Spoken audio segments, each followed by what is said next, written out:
Hello from Risk Minds International. I'm Liz McKean, and I have with me Gaurav Chawla, who is from Z Risk Engine. Gaurav, you're an advocate of modelling credit cycles explicitly. What is the business value add for doing that? Sure, thanks Liz. So the business value really of harnessing or unlocking these credit cycle index is accuracy. Now I would give you an example for this. Late last year, oil and gas sector, the entire sector was just going down. But were banks taking provisions proactively? Not really. It was almost too late in the process, right? Whereas our solution tells you in advance that a specific sector is going down and one should take provisions early on. So the real benefit of Z Risk Engine is accuracy, to be able to take provisions ahead in time. Now this is a mammoth ask for the CFO. And the biggest beneficiary of Z Risk Engine are really the CFOs and the CROs. And yet there are regulatory requirements in place requiring banks to do that sort of due diligence. Yeah, sure. So of course there's the IFRS 9 and CECL regulatory requirements on one side, which are more of the accounting requirements, and there's the stress testing and CCAR, which are stress testing side. Now, incidentally, they originate from different sources, but in effect, they're asking for the same thing.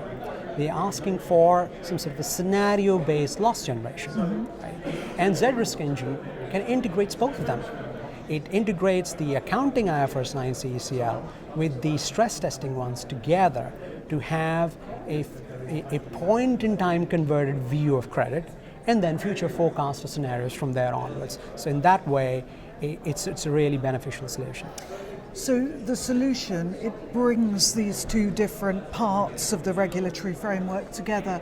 How's it going down with the banks? Oh, really well. We've had a phenomenal response so far. So we, for instance, had our first global roadshow back in June. So we had the Deloitte funded closing in January. We took a little bit of time developing the solution, the first release, and then we had the first roadshow in June. Australia, where we went and talked to the 5 banks. We went to Singapore, talked to the major banks, to the MAS. We went to Canada. We had discussion with the US-based banks. We had a phenomenal response. We already have a few clients, and when you consider that, it's a B2B sale with the hardest kind of lead time, we already have a few clients in place. Right. That itself shows how eager clients are to have such an advanced and efficient solution in place. We already have a few clients, and the response has been phenomenal. So you're winning those CFOs over, despite their caution? Yes, we are winning CFOs over, and the CEOs too. Well, thanks very much indeed, Gaurav, for joining us. Yeah.